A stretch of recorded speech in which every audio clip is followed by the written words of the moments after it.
You're watching Sahara TV. It's Saturday, November the 12th, 2011. I'm Chika Oduah with the African News Brief. Stay tuned for this week's headlines out of Africa.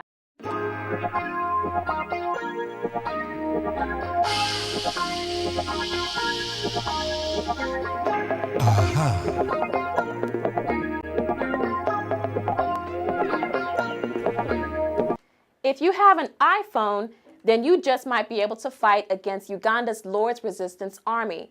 An advocacy organization has just released the LRA Crisis Tracker iPhone application. Just how does it work? Well, the Tracker application is a real-time mapping platform and data collection system that brings a new and unprecedented level of transparency into the atrocities of the Lord's Resistance Army. What does this all mean? It means that you can literally track the movements of the LRA. The location of the crimes committed by the LRA will be updated on this new application. Here's a brief video introduction for the new tracker system.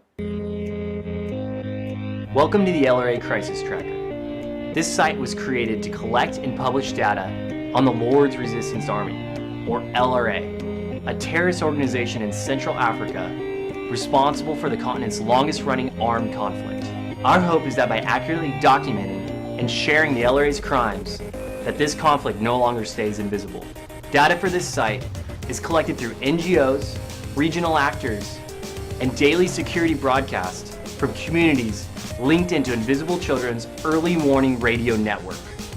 This network gives the most remote communities in the world the ability to communicate LRA atrocities in near real time on this site. And here's another headline about the LRA. You may know that a few weeks ago, Obama sent U.S. troops to support the Ugandan army in its ongoing fight against the LRA. Now, that fight is being taken a step further. A U.S. aid group is installing high-frequency radios to help track the Lord's Resistance Army. The radios will be located in remote jungle areas and rural villages. This may be fantastic news for many Ugandans. What this means is that people living in these remote areas without phones will be able to report any attacks from the guerrilla fighters by using these new radios. 25 communities across Uganda now have radios, and 12 more are scheduled to be installed at about a cost of $18,000 each. These attacks will be updated on that iPhone application we just told you about. President Obama is already praising these new developments. Ironically, all these high-tech crime-fighting advances are being taken place just after Ugandan journalist and activist Milton Alimadi told Sahara TV that the Lord's Resistance Army is no longer operating in Uganda. What is this whole intervention in Uganda about? U.S. sending military advisors to help flush out the Northern Uganda rebels? Well, one thing for sure, it's not about the Lord's Resistance Army. Not at all. Because the Lord's Resistance Army has not been active in Uganda since 2006.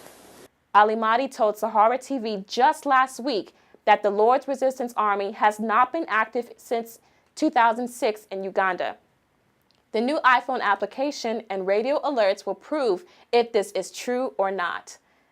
Moving on to election coverage. The first round of the presidential elections in the Democratic Republic of Congo will be held November 28th. The United Nations is already reporting fears that post-election violence may take place. In Liberia, incumbent President Ellen Johnson Sirleaf has won 60% of the vote.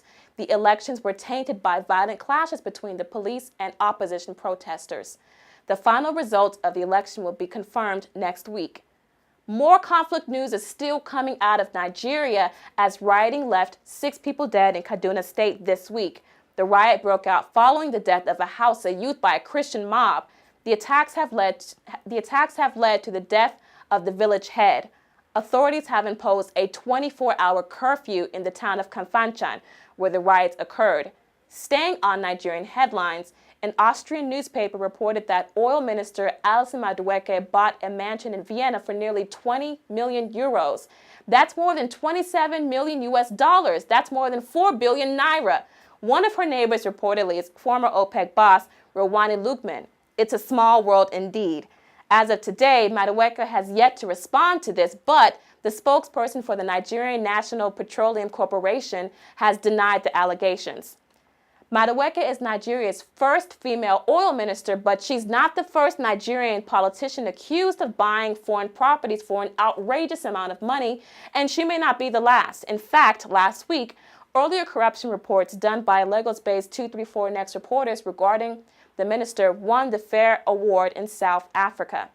In the growing arena of citizen journalism, a new website has emerged asking Nigerians to share the bribery and corruption experiences they face on www.briberynigeria.com. This week marks the death of Nigerian environmental activist Ken Saro-Wiwa. He was executed on November 10, 1995. Events around the world are being conducted in his honor. In Port Harcourt, some 10,000 mourners held a candlelight vigil to preserve his memory. And finally, on a lighter note, women and children in rural Kenya are learning the fine art of quilting.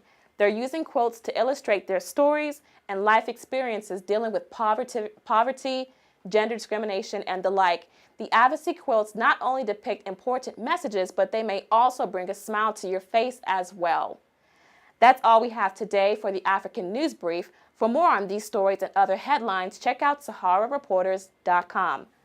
I'm Chika Oduah. Stay with us. We've got more segments coming up for you on Sahara TV.